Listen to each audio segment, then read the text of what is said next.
एक जंगल में एक खरगोश रहता था। वह बहुत ही डरपोक था। कहीं जरा सी भी आवाज़ सुनाई पड़ती तो वह डर कर भागने लगता।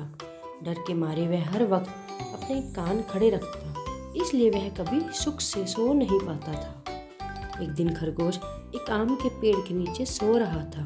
तभी पेड़ से एक आम उसके पास आकर गिरा।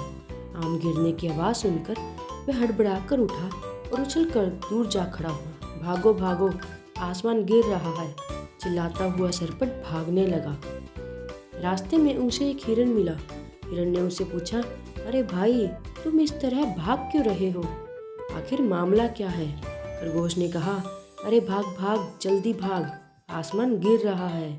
हिरन भी डरपोक था, इसलिए वह भी भयभीत होकर उसके साथ भागने लगा। भागते भागते दोनों जोर जोर से चिल्ला रहे थे, भागो भागो, आसमान गिर रहा है। उनकी देखा देखी डर के मारे सारे जिराफ, भेड़िया, लोमड़ी, गिद्ध और अन्य जानवरों का झुंड भी उनके साथ भागने लगा। सभी भागते भागते एक साथ चिल्लाते जा रहे थे, भागो भागो, आसमान गिर रहा है। उस समय सिंह अपनी गुफा में सो रहा था। जानवरों का शोर सुनकर वह हड़बड़ा कर जाग उठा। शेर गुफा से बाहर आया तो उसे बहुत क्रोध आया। उसने दहाड़ते हुए कहा, रुको रुको, आखिर क्या बात है? सिंह के डर से सभी जानवर रुक गए।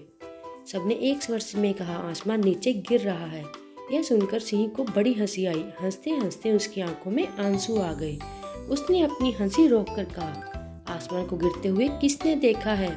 सब एक दूसरे का मुंह ताकने लगे। अंत में सभी की निगाह खरगोश की ओर मुड़ गई। तभी उसके मुंह से निकला, आसमान का एक टुकड़ा तो उस आम के पेड़ के नीचे ही गिरा है। अच्छा चलो, हम वहां चलकर देखते हैं, सिंह ने कहा। सिंह के साथ जानवरों की पूरी पलटन आम के पेड़ के पास पहुंची। सबने इधर उधर तलाश की, किसी को आसमान का कोई टुकड़ा कहीं नजर नहीं आया। हाँ, एक आम जरूर उन्हें जमीन पर गिरा हुआ दिखाई दिया। सिंह ने आम की ओर इशारा करते हुए खरगोश से पूछा, यही है आसमान का टुकड़ा जिसके लिए तुमने सबको भयभीत कर दिया? अब खरगोश को अपनी भूल समझ में आई। उसका सिर शर्म से झुक गया। वह डर के मारे थर थर कांपने लगा। दूसरे जानवर भी इस घटना से बहुत शर्मिंदा हुए। वे अपनी गलती पर पछता रहे थे कि सुनी सुनाई बात से डरकर वे बेकार ही भाग रहे थे। तो बच्चों, इस कहानी से हमें क्या सीख मिलती है?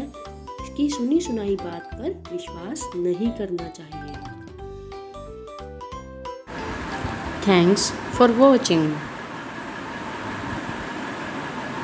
Like, share and subscribe.